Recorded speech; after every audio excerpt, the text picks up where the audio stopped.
Welcome back, my friends, to the sweet spot where IT leaders share their insight with other leaders and others that want to lead. My name is Carlos Vargas, and as in every week, I have my two co-hosts, Holton and Paul Lewis. Hey guys. Hey there. Again, stay home. What's the news? I don't even know what my home looks like anymore. Nice. So in the last, it'll now be month, I have been home less than 36 hours. Wow. Just to change clothes? No, because it's all the same. Like, come on, you and I both travel the same way, Paul. I have and I'm actually kind of curious. I think this will be interesting for our audience. All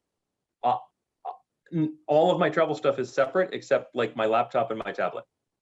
Like even the mouse I use, the charger I use, all of that stuff is separate. Yeah.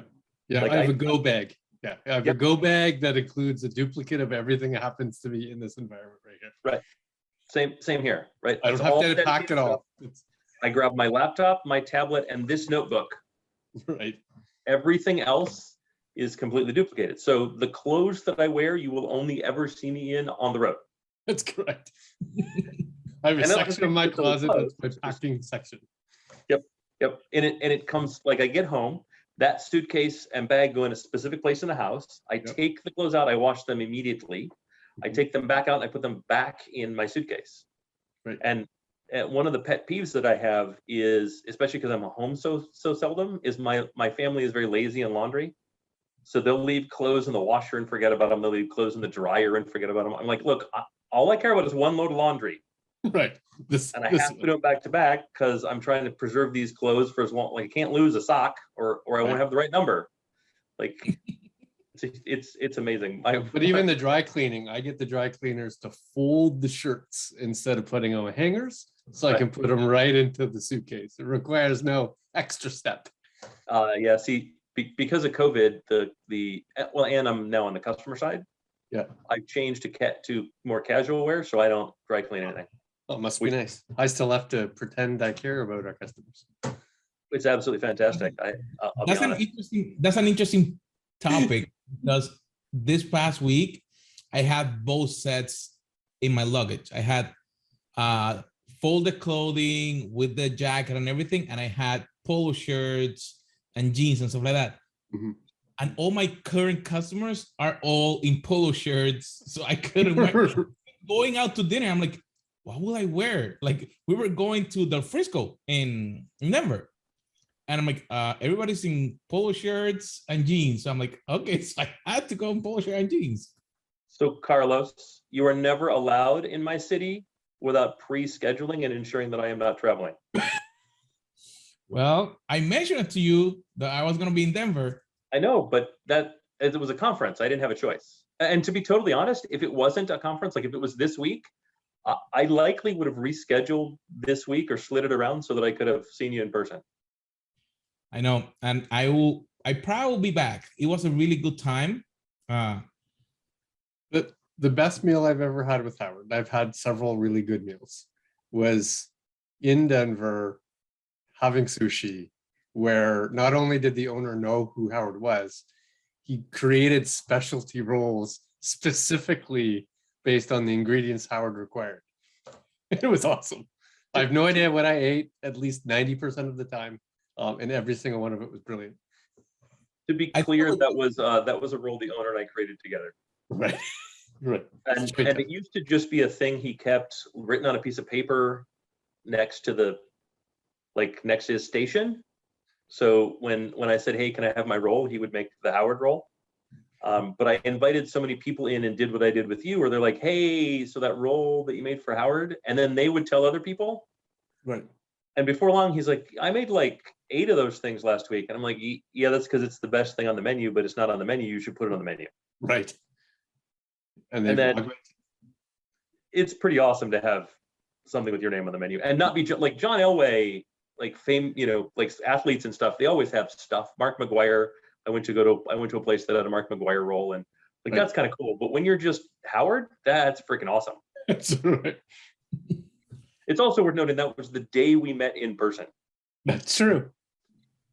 That's true. Did that include? Was that the day I came to the airport too, or was that the day after? No, that was a different day. You came to the airport after that. Right. And that was, you had a layover. There was a layover. Yeah. Exactly. That was a little bit of an embarrassing day for me, honestly, because we were headed back from the airport to whatever I could find that was kind of the closest area. Right. And my car needed oil. And you remember that? And I'm like, here it is, the guy that I want to be my new boss in my car, which I probably didn't clean. No, it was a nice car. Sure But yeah, we had to stop to do some car maintenance. But yeah, we had to stop to put oil in the car because it's a BMW and there's no dipstick. It just tells you when it needs oil. Or you have to stop and let it do a digital read, and the turbos burn oil, and there's nothing you can do about it. So that was hilarious. So food, traveling. What the heck are we doing now? Well, Are we like going I back said, to conferences? Are we going back to the office? What are we doing? yeah. So here I'm doing all of that. I was at a conference last week. I know both of you have been traveling. Mm-hmm. Mm-hmm. Now Mine's I've just been done an domestic. experience. Yeah. Go ahead, you start. I've just done domestic, Huh. right? Mine has all been within the continental United States, and I haven't done any I haven't gone to Hawaii. I haven't done any of that yet. What about you, Carlos? All domestic. Denver, Atlanta, New York. Going Wait, back you to were in Atlanta too and didn't call me? That's true. I was in Atlanta about a month ago. I was at Channel Pro. Then Denver, going back to New York next week. Travel is picking up. And it's interesting that people are wanting to be together. I don't know you, but at least my customers are wanting to get together, and they actually requested, we don't want to do no more virtual conferences, or at least we want to come together so we can collaborate together. Do you see the same thing? Or? Oh yeah. I'm seeing a lot of people almost looking for an excuse to be in the same room, right? Especially if they can whiteboard. Yes. Right? If there's even the slightest opportunity of collaboration, can we be in the same room because whiteboarding will work? And they're now starting to get yeses where before you couldn't even ask the question, right? But travel is also weird. I think it was Spirit Airlines, the yellow airline, had a walk-off. Yes, my sister week. got stuck in Puerto Rico. She's still there. Oh, wow. American still hasn't staffed. They're having trouble with ground crew, right? Like most of the shops still aren't open. If they are open, in Atlanta, the shops were all empty 3 weeks ago because they just they put out everything they got. And what they got was a tenth of what they're used to, right? So all the hooks are empty. Security lines are insane, and you can tell they're on, TSA is on-ramping new employees because they're putting them on the scanner and they're flagging every single bag. A couple weeks ago, I went through security, and my wife traveled with me at that time, but she doesn't. I have TSA and clear, and she has neither of those things, so she has to go totally different area. Luckily, she got to use the handicap line because she had injured herself and was walking with a cane and couldn't do it. But she was through her line at exactly the same time I was through mine, plus or minus 1 minute, because the TSA had one lane open and flagged every single bag. All of them. I'm reasonably sure I could not get away with splitting up with my wife through security. I'm pretty sure that wouldn't go well. I don't know. Really? So I can't imagine saying, I'll meet you at the gate. Let me know when you get to the lounge and I'll let you in. What do you mean? No, I'll see you on the other end of security. It's fine. You're really gonna abandon me? Yeah, you suck. No, I get the good line. You're the one. I've earned this privilege. You haven't. You have to suffer through the consequences. So now the good news is my wife last week finally did her TSA pre-check. Nice. So she'll get it at some point whenever they finish it, and then she'll have pre-check. And once she has pre-check, I'll just add her to my clear. Oh, so you're carrot and sticking. You were proving your point by saying you haven't gone through the process of applying, and Yeah, here's just the negative impacts to do that. exactly. Just apply. Like I don't care. It's not like it's expensive. So just apply, and then you too can have the same privileges. And I got to give it up to United. It is a really nice perk to be 1K and get clear for free. Mhm. I can see that. That's of all of the perks, that's probably my favorite. Just not because I care about the $175 or whatever it is, Yeah. but because I don't have to renew it, which means I don't have to think about it. Right. You don't have to renew it? No, because United does it as long as you maintain 1K. So then there's Interesting. just no cost as long as you maintain 1K.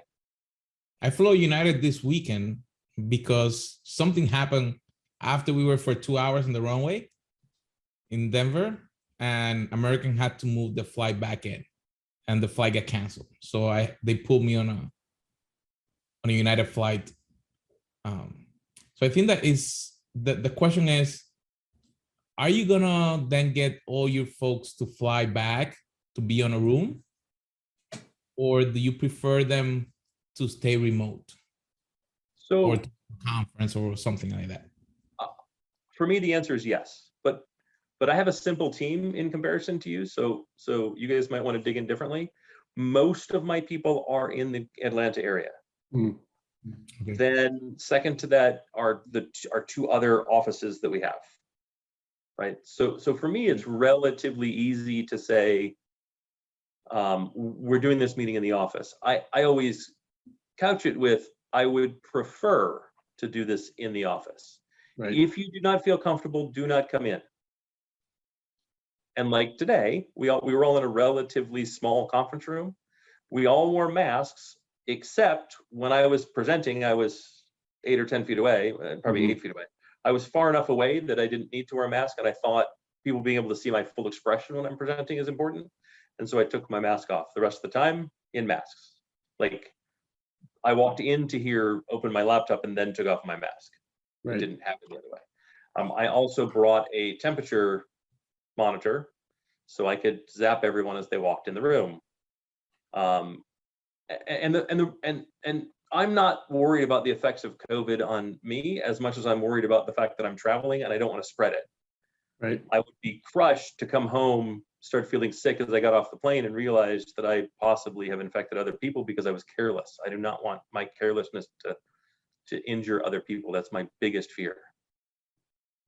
Yeah, it's much more difficult for us because we're entirely virtual. So, we've got 30 different countries and I've got people in cities around the world. So there's no real place like that we're already congregating.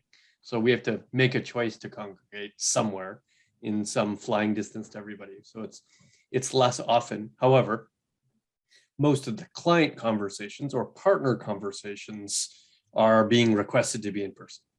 Right. And it's a creativity versus collaboration kind of thing. They're okay sort of doing prep in video, and they're okay doing follow-up on video, but they really want to spend 2, 3, 4 hours in person to have a start from scratch conversation, right? Or an in-depth, detailed, let's mutually draw this path on the whiteboard type of conversation. Or just relationship wise, right? We're going to go have a meal. We're going to sit down. We're going to talk about our lives. We're going to talk about business. We're going to talk about the family and bond because we haven't been able to bond in so many months. And it's almost like a joint activity. Not only are we going to have the meeting, but we're going to have a lunch or a dinner afterwards, just so we can do all of those things. Yeah. And it's interesting that you mentioned that. In our case, we are virtual, but we have a lot of people here in the US. So one of the things that I noticed is that we're getting together to do some things, but the partners are actually getting together in events. Like the request for in-person sessions, at least minimum once a week. And the calendar is like, they send me a calendar. I'm like, we're gonna need your help for like the next 6 months. Like I'm like, I will not be home. My wife will not like that. I'm like, we're gonna have to split that. But it's interesting that, as you mentioned, how some people are taking the decision to be in person and some are not. Do you think that that's going to continue moving back, even though the supposed advantages that we got from working remote? I mean, I think every company is going to make a decision in the next 12 months. I think very few of those decisions are going to show to be permanent. I think a lot of those decisions are going to be highly modified and highly altered from where they are today in, let's say, 24 months, right? Because there's just too much unknown. And I think companies today really feel like they have to make a decision, that they don't have the ability to just continue as we were. I think they feel like they have to make a decision, and I don't know that they're sure what a good decision even looks like, to be totally honest. Yeah, I did a quick, informal survey to a bunch of IT executives in the last couple of days, just to see what their vaccination policies might be. And it was pretty diverse. Like the spectrum was high, all the way from thou shalt have everybody vaccinated, mandatory, no matter if you're coming to the office or not. If you're employed here, you're vaccinated. To if you're coming to the office or meeting with clients, you have to be vaccinated. Or we're gonna do sort of health and safety measures, social distancing, masking. That's the only thing we're gonna require, all the way to wait and see. Right, so it was pretty dramatic from complete total vaccination to we may or may not make any changes or ask you about it. Like I don't think there's any sort of final decisions yet. I don't think there's any real universal policy that's been thought of or put in place. Well, and I think part of the problem too is there's too much variance in good. And there's a big question on good enough, right? Personally, I think best is everyone must be vaccinated, period. Right? But I can also see the argument for that being a privacy overreach. Right. As an example, right? At the same time, does social distancing work when we occupy the same space frequently? Right? I'm not sure that it does, and I'm not sure the CDC ever actually thought about that. Right? Do they truly think social distancing in your home is smart and effective? If not, then why in the office? Right. Because yes, the social circles are bigger, right? Like the number of intersecting social circles are bigger, but ultimately it's the same. Like my social circle is not the same as my wife's nor my daughter's. And therefore the number of people is N and the number of social circles is N. It's actually N, it's likely N to the N. Right? Because my wife and I will share a social circle that's separate from my wife's social circle and my daughter's social circle, who will also share a social circle with, et cetera, et cetera. And so, yeah, it's exponentially greater in the office, but the risk is exactly equal. And if the problem is preventing infection from a single social circle, then shouldn't we also be social distanced at home? In which case, that would never fucking work. I actually feel safe. Half of America would gladly be socially distant from their wife all the time, but as long as I get my miles. I feel safer traveling because just my cross-border experience required 3 COVID tests and double vaccination. Right. So I had to be double vaccinated. I have to get a COVID test to cross into the US. I have to get a COVID test to travel back into Canada, and then another third COVID test once I land in Canada. So I'm constantly getting tested, constantly showing that it's negative and double vaccinated. Like it's almost a superpower. Like every week I'm getting another test or another 2 tests. It's like I really know whether I have been infected or not. So when you say double vaccinated, what do you mean? You have to have both doses. Okay. Oh, you have to have both doses of the same vaccine. Yeah. Canadians refer to it as double vaccinated, but yeah. But double dose. Vaccinated because there is no single shot. That's not a complete vaccine. I thought J&J was a single shot. No? Sure, but if a single, if to be completely covered requires 2 vaccines, then that's just single vaccinated. Fair enough. Well, Pedantic police. in the break, he's double vaccinated. Yeah, I mean, they are double governmented, right? They have a house of parliament and a crown. That's It's good. So thinking about that, thinking of all the different changes that we have done, or that we understand that then our people gonna have to continue to do business to support. How do we think about that and our workload? Does it affect our workload now when we're traveling because of all these additional challenges? You get home or you get back to the office and all this different things you had, level of stress or whatever. So I think that's a really good question. And it's a really good question because I hadn't thought about it till you said it, but halfway through you saying it, Wi-Fi doesn't work everywhere. The lounges aren't open everywhere, right? I can't generally find a working power outlet. Like there may be a power outlet, but it may not work. And the ones that work are overburdened, right? I can't find normally if the lounge isn't open, I go find a seat at a restaurant and I can put my headphones on and I can work at a restaurant. I can't find a restaurant that's got an open seat. Right. And when you do, they want you to move quickly because there's 83 people waiting for the next chair, right? Not all of the, I'll call it infrastructure, is open. Not all the services are available. They're not all open. And the ones that are servicing what feels like the same number of customers that they had before COVID. Right. And it could be a density, not real number. Like it could be, well, we just don't open the 5th terminal. We crammed people into the first 4 or the first 3. And so it's not really the same number of people, but it works out to be the same density because we're not able to service, the same total. We're just reducing. And that's what it feels like. And then when I go to a hotel, Wi-Fi may or may not work. And I don't know, Paul and I are the same. I think you're a Marriott loyalist too, right? Yeah. Like, for Marriott to not have a working Wi-Fi is kind of weird. Right.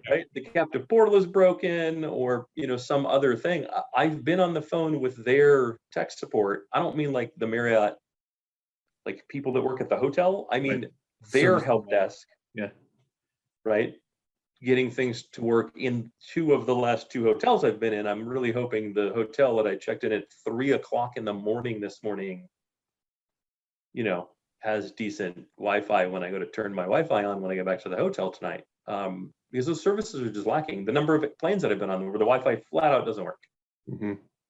Right. And before, that had become the rarity. That had become the exception, not the rule. And now it's much more the rule. Right. And then we have other changes that feel positive. I was at Black Hat and DEF CON. Those were the conferences I was at. So that'll set this podcast in a very specific place and time. But those are generally in-person, highly trafficked, very dense places where Black Hat is both security conferences. For those in our audience who may not know, Black Hat is the commercial security conference. So all the commercial vendors show up to Black Hat, whether they're established or brand new, and they show whatever their products are, and they talk about what the threats that they're working on tooling to solve. Right. That's Black Hat, right? So it's the commercial security conference. I think it's far better than RSA, but that might be my own predilection to not like RSA. I had a bad experience. But 3/4 of the vendors canceled. Some a day or 2 before. Wow. Yeah, I don't want to say any names, but huge security vendors that would have Keystone Platinum level booths canceled the day before the show. Wow. Right. And then you had so the vendor floor was about 1/4 the size that I expected it to be at Black Hat. And a lot of weird empty spaces, it sounds like. Well, I mean, they basically just reduced it down to this small thing. It still was it was a little less dense, but still pretty dense, Right. And then the number of people that showed up, it was the same density for that amount. So the number of people were also, the number of attendees were also reduced. Right. And then there were probably more than that. The nice thing about it was I just set meetings. Right. Rather than go from vendor booth to vendor booth, I announced on LinkedIn that I was going. And then when people reached out, I looked at what they did and went, yeah, I'll set up a meeting. And then as long as your executive is there, like I'm not going to meet with the sales guy. Right. And then I had really good meetings with the tech founders of tech security startups about kind of what they did and why they did it.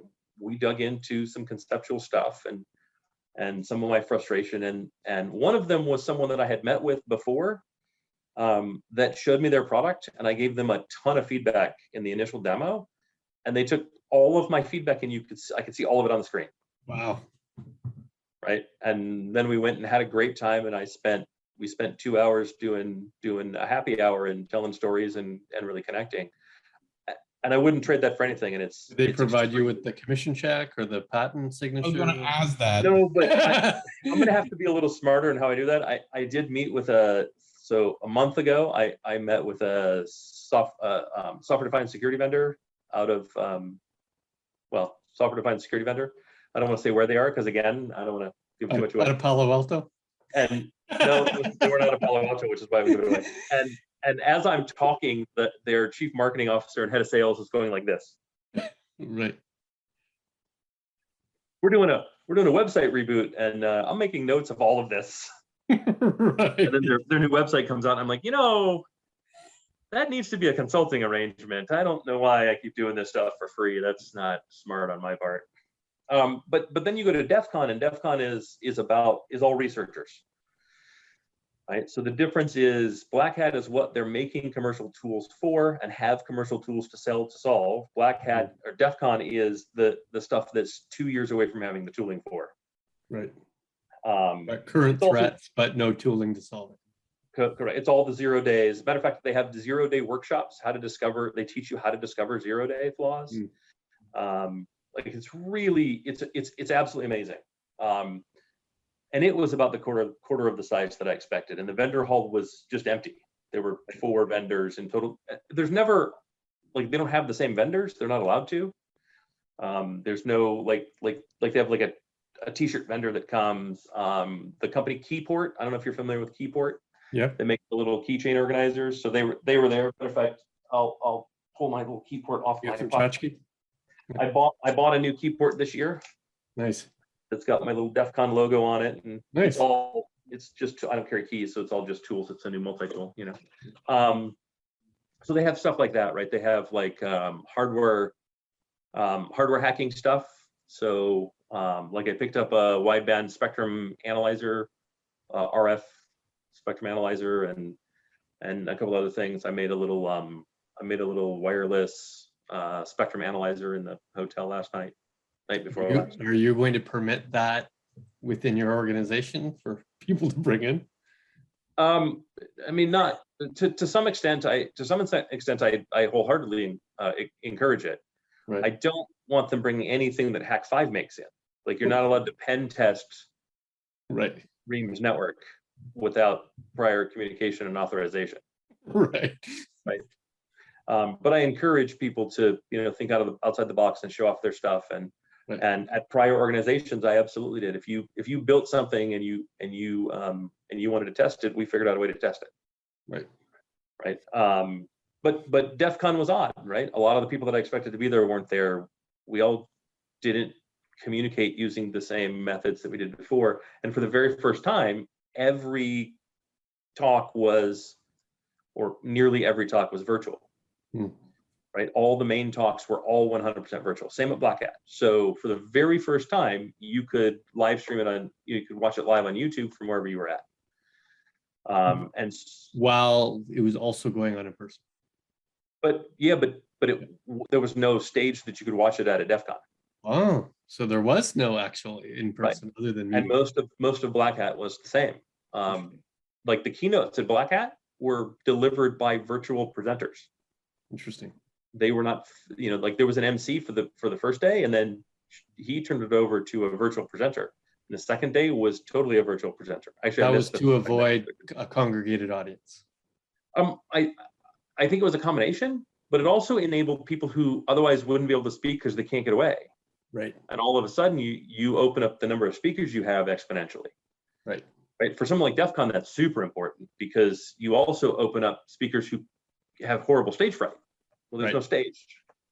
But I like the speaking hybrid to- implementation. So I'm speaking at 2 conferences in the next quarter and attending 2 conferences in the next quarter, all of which are hybrid. So there is an Right. in-person experience, and then every single session is also virtually available.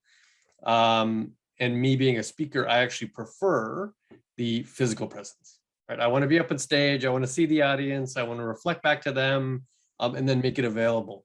I don't think I would enjoy it as much as a speaker if I was virtually presenting to a physical audience. Like if it was a virtual audience, it's fine because we're all in the same boat, but I'm not sure it would reflect as much. It'd be entertaining as much to a physical audience to watch a virtual presentation. Yeah, I would totally and completely agree with that. I like that transition. I like that virtual is like there's just so much content I can't see. Right. And this way, and there's content that I've sat through that I regretted sitting through because I chose it over something else and something else, and it wasn't any good. And therefore, it feels like that lost opportunity. And since most conferences don't release the recordings, at least they put them behind a paywall. This way, it's like, no, like I've already paid for the experience. Don't Right. make me pay twice. And now I can just go back and watch it again and at least see it. So really, on one hand, it was very much not what I expected, right? And I don't know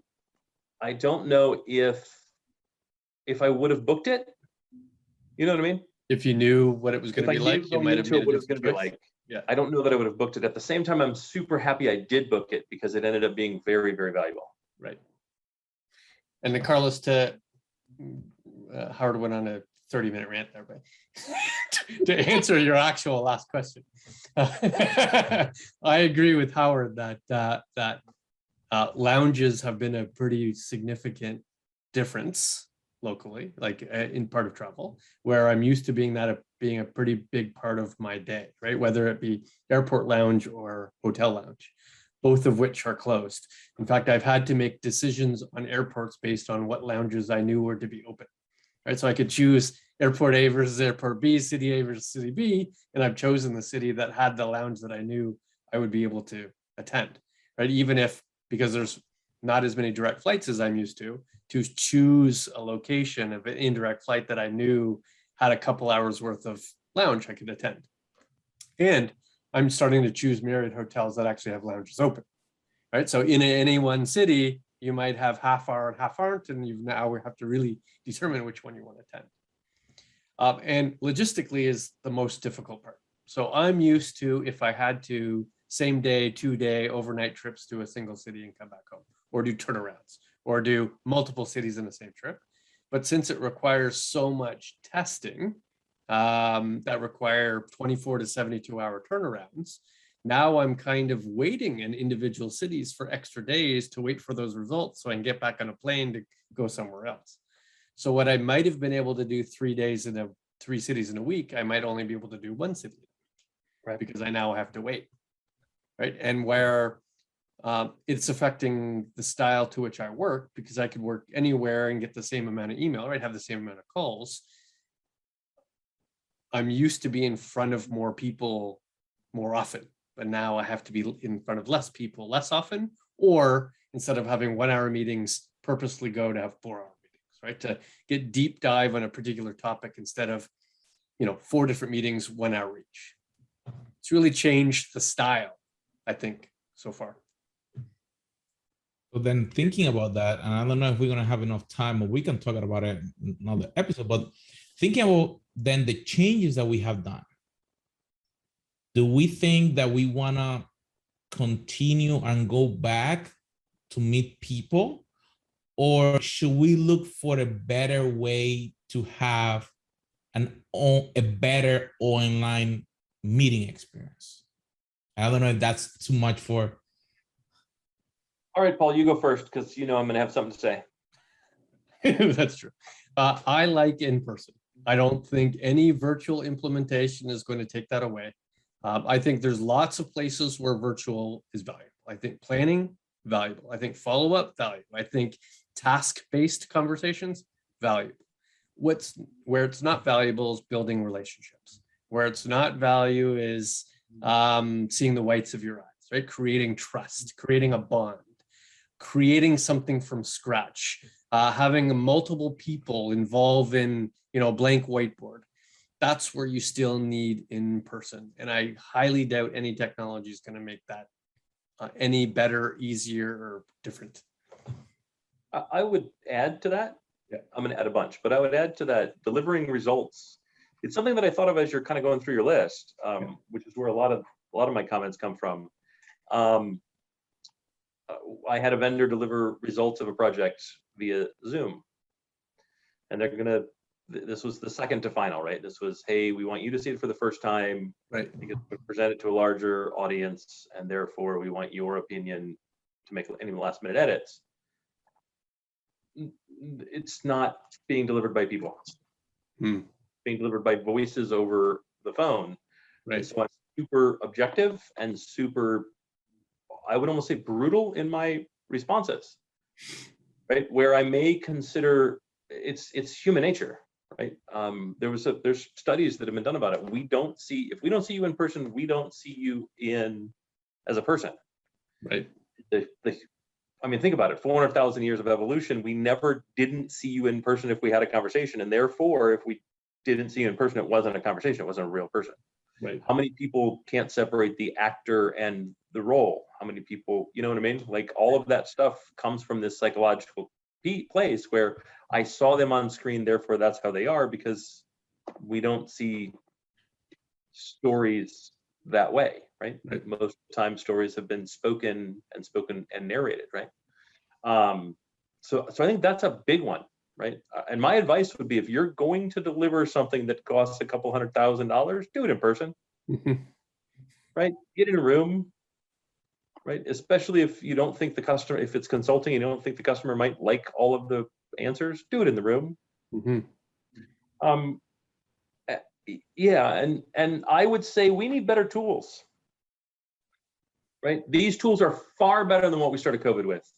Don't get me wrong, right? Sure. Zoom is fantastic. Teams, holy crap, I can't believe how much better it is than when COVID started. Right? Like Zoom was kind of by default anyways, right? Right. But we need. By the way, side note, just before you continue, my huge pet peeve with Teams is that the enterprise has not turned on the function for external people to change their background. It's really done. Every time I'm on Teams, I have green screen background because they haven't turned on the configuration to allow me to add it. That's funny. That's funny. So, Carlos could probably tell you a third-party tool that would emulate your camera and allow you to do all of that and then feed in the fake webcam that showed your green screen version of your background. All right. I will choose to overcome somebody else's deficiency. But like we got Microsoft Surface Hub. This is my biggest complaint with Teams. We have the Microsoft Surface Hub, the big like 50-inch screen that you roll into a conference room. And I really like the theory of it. But it's a pain to log into. Also, I can't say no audio. Really? Take a look at Teams. Find the no, like in Zoom, the no audio button is simple. You just say no audio. Right. In Teams, the only time I can say no audio is if I transfer the meeting to a new device. So if I'm using the Microsoft Surface Hub and it's the display in the room and everybody's seated around a table and you want to go on mute, off mute, you have to get up, you have to tap the screen to get it to wake up and give you the button, and then you have to press the mute button, then you have to go sit down. Wow. And you have to do that every time you want to mute and unmute. Like if they have a pencil that they give you, right? It's like a fake dry erase marker. It's about that shape and size. It has a button on the side. If they give you the ability to map that button to mute and unmute, my complaint goes away. Brilliant. But it also means no one else in the room can connect to Teams unless they've muted their speaker and their microphone. And good luck getting a bunch of business people to know how to do that before they join Teams. So then you get 35 seconds to a minute and a half of and it's completely unmanageable for some number of minutes until you figure out who's doing it and force the mute and do the whole thing. Right. right? It's just, and it's weird. And then collaboration tools, they kind of suck. The virtual whiteboarding stuff, it all kind of sucks. It's really bad at replicating what we naturally do in person. Right. Yep. Because there's a lot of hand-based rewriting on a whiteboard, right? So you'll go and draw, then somebody will go up and say, well, let me just erase this one line here and draw it from there. It's very difficult to do that kind of micro changes, right?